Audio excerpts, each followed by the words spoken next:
toutes et tous et bienvenue chez Andy Alex. Aujourd'hui, nous allons parler ensemble de la construction d'un nouveau logement ou la réhabilitation d'un nouveau logement. Que vous soyez atteint d'un handicap, que vous ayez ni plus ni moins que de la vieillesse ou que vous voulez prévoir un avenir plus ou moins proche, pensez lors de votre construction à prévoir des choses simples comme en entrant dans votre maison. Il faut qu'il n'y ait pas d'obstacle au sol. Donc, pas de seuil de porte trop élevé, parce que même le plus petit seuil de porte, ça devient une galère lorsque vous êtes handicapé ou âgé.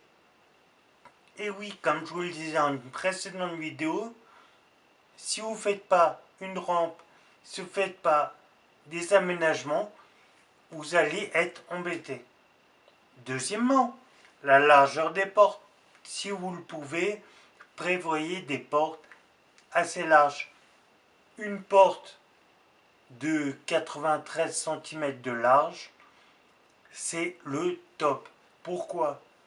Vous êtes handicapé, vous passez en fauteuil, vous avez des béquilles, vous passez avec les béquilles, vous êtes âgé avec votre canne, vous n'êtes pas embêté, vous êtes parent. Vous avez les courses, vous avez le cosy, la poussette. Eh ben non, vous n'êtes pas embêté, vous n'êtes pas embêté, vous pouvez passer. Et maintenant, autre chose. Aujourd'hui, nous avons la chance d'avoir de ce que l'on appelle de la domotique. Ça veut dire quoi? Les volets roulants électriques, les lumières qui peuvent s'allumer sur commande. Tout ça, c'est une possibilité de centralisation des commandes par une box. Et donc, vous avez possibilité de gérer chez vous la température, l'accès des portes, les volets roulants, la lumière, les prises de courant, votre four.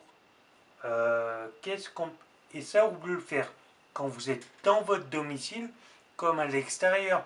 Même l'ouverture des portes peut se faire par la domotique, donc par des commandes, des caméras, lave-linge, la musique, tout ça.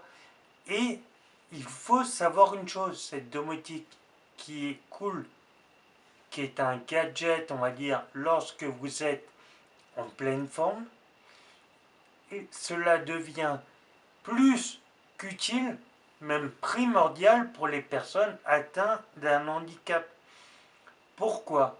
Lorsque vous êtes en fauteuil roulant, s'il faut courir partout pour fermer les volets, éteindre ou allumer la lumière à un endroit, parfois vous êtes en fauteuil roulant.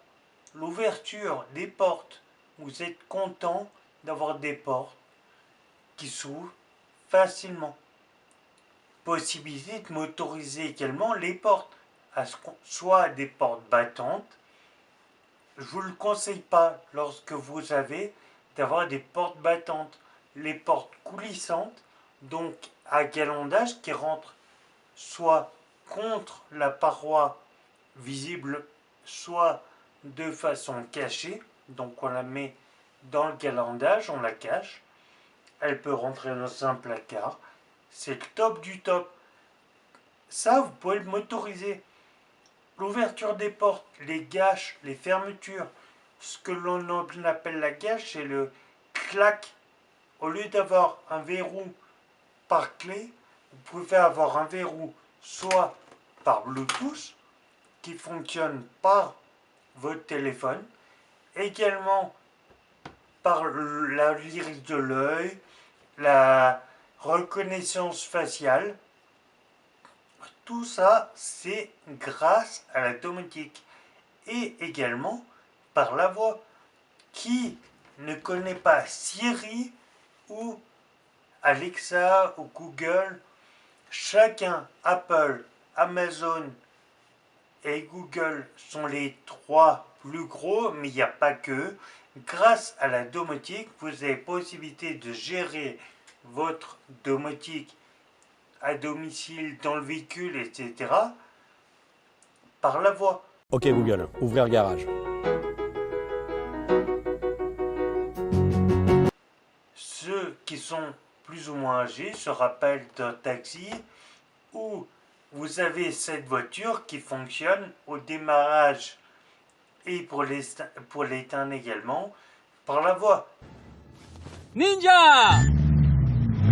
Ninja!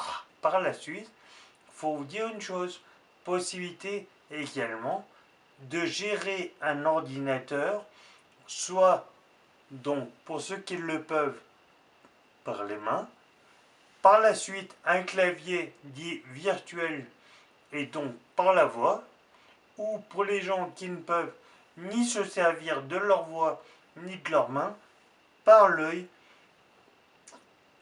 Il y a une caméra qui vient regarder l'iris de l'œil et lorsqu'il y a un clignement des paupières, pouf, ça vient sélectionner la lettre. Et avec la possibilité également d'un clavier intuitif comme on le connaît sur nos portables, la précognisation de mots, ce synthétiseur qui peut être également pour des gens qui ne peuvent pas écrire, un synthétiseur vocal, donc on écrit soit sur le clavier, soit toujours par l'iris de l'œil, et au lieu d'écrire sur l'écran, vous avez la possibilité d'avoir un synthétiseur vocal. Donc, qu'est-ce qu'on appelle synthétiseur vocal? C'est ça.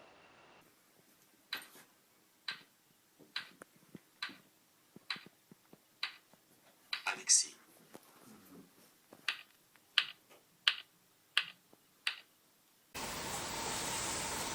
Je veux voir maman.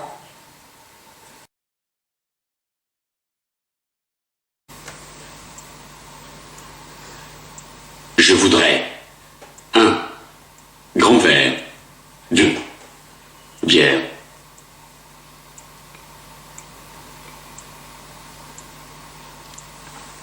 Je voudrais un grand verre de bière brune.